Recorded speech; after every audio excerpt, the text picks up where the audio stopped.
Hello and welcome everyone, we are happy together again. Today's lecture we are going to talk about one of the most important topics in solar energy, which is the solar irradiance type.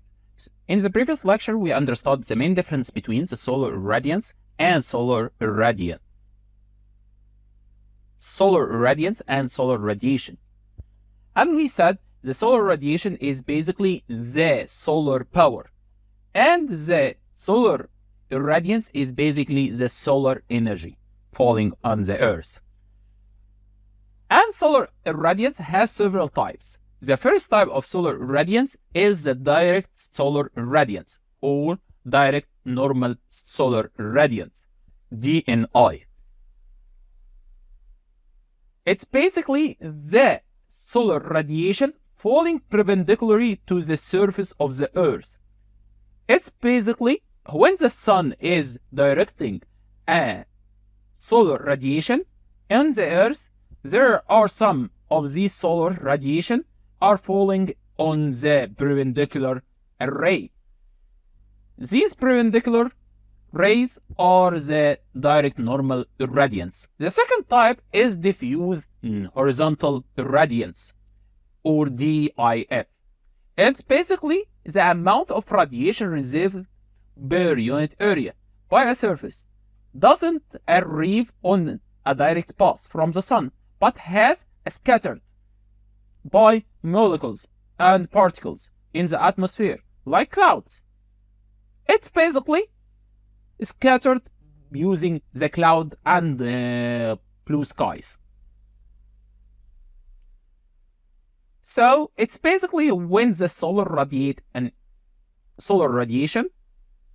is basically scattered into different directions, not in the perpendicular ray, like the previous type. The third type is the summation of both types, or the global horizontal irradiation, GHI. It basically refers to the amount of radiation power from the sun received by a particular surface, varied to the horizontal plane of the earth. So it basically is the summation of DHI and DIF. The value of the GHI, or the global horizontal irradiation, is basically a constant value for each month, and also varying based on the longitude and latitude.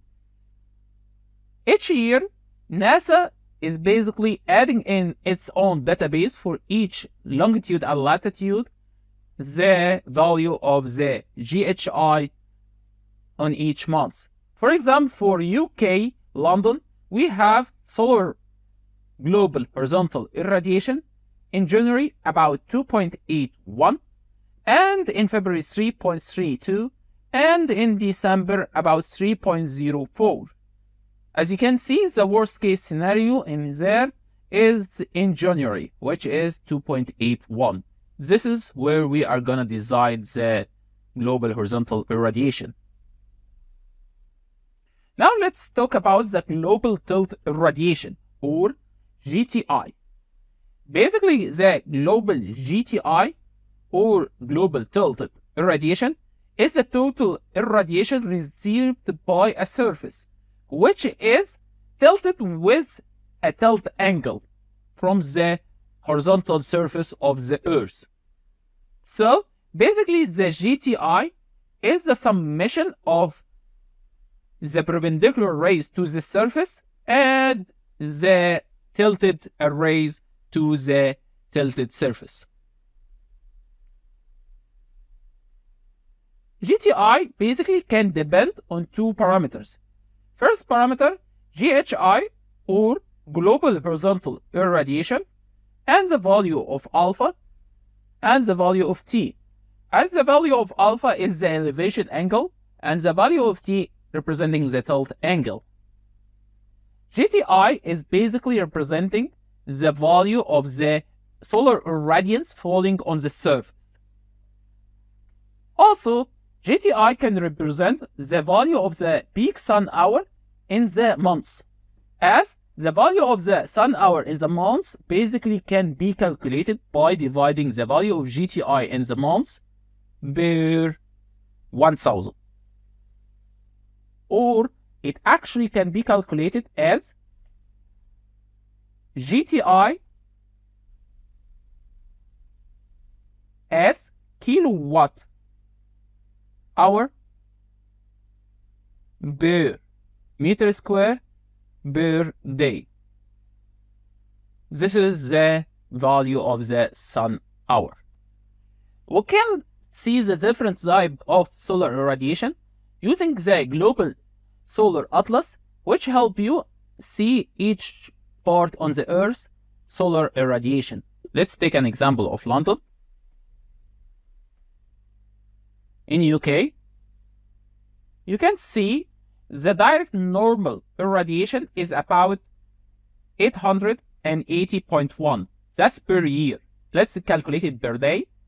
You can calculate it per day. Now you can get the direct normal irradiation per day and global horizontal irradiation per day, and also diffuse horizontal irradiation, and the most important one, the global tilted irradiation, as 3.317. So the optimum solar sun hour is basically 3.317 for a place like London.